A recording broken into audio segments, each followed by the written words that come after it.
Okay, if I'm walking Layla, I'm always making sure that her head is as close to my leg as possible, not her shoulder, but her head. And for a while, you want to do these left turns. Whenever you're walking her in training mode, you want to make sure that you're holding the leash so the back of it comes out of your hand, or actually it comes out of the back of your hand, just like that. So then you have some leverage if you want to do your little prompts to slow her down. You see how slowly she's walking like this? And then we do a lot of left turns. If we're going to turn, we always go left. If I'm going to go right, then it's actually just my opportunity to go left, to go right. If you do that a lot, you're going to have the same results as I've had here with her. Sit. Good girl. You want to always keep the leash loose. So avoid doing this, holding her there. If she's pulling you, which she may do after I've dropped her off and I'm not there anymore, then you need to practice, okay, walking slow and doing these little prompts. You see what I'm doing? It's a little prompt like that, and then I go back to where the hand was before. I don't go like this and stay there, because then the leash is tense. It's the leash tension that causes the stress in her. So you always want to keep it loose. You want to do a signal and then stop. And then if you combine that with a little signal and a turn and a sit.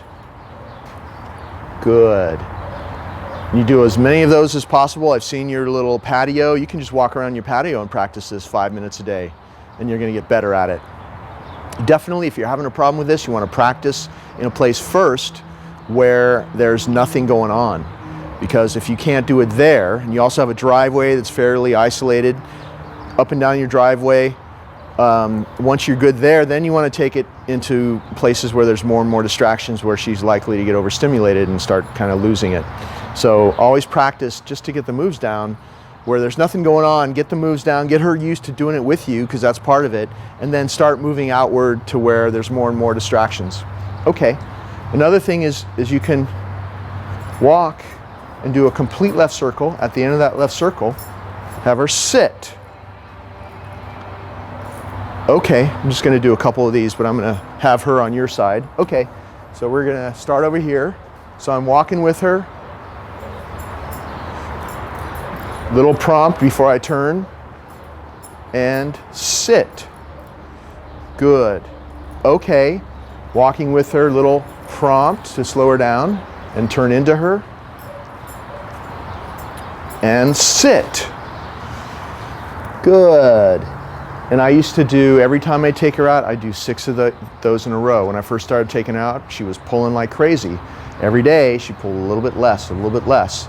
She'll go back to pulling you if you do what you used to do. So you have to do these things, and you have to stick with it, because she's gonna, unknowingly, she's gonna test you, because she's gonna wanna go back to doing it the way she used to do it with you. So you have to really be on top of it and change the way you handle her, and she'll fall into line when she knows that you're not going to go back to doing it that way.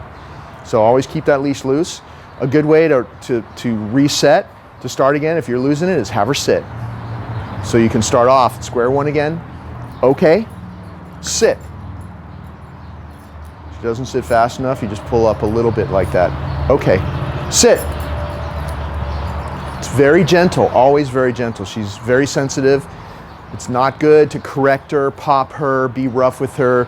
It's not gonna go well if anybody's doing that to her. She's already afraid. It's just gonna make her more afraid. So you see the results of treating her with a very gentle hand for the last 5 or 6 weeks. And so if this continues, she'll just keep getting better and better. You do those consecutive sits, like I just did 3 sits in a row.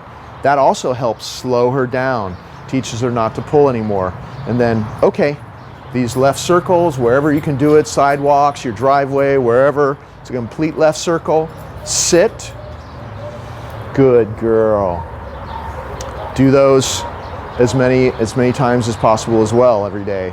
I mean, if you just do like six at a time and do that twice a day, that's all. It's going to be like 3 or 4 minutes total. That's plenty. And then when you want to release her, of course, you lean over with your right hand, you pat her chest, and you say, go. That means she's free for a while.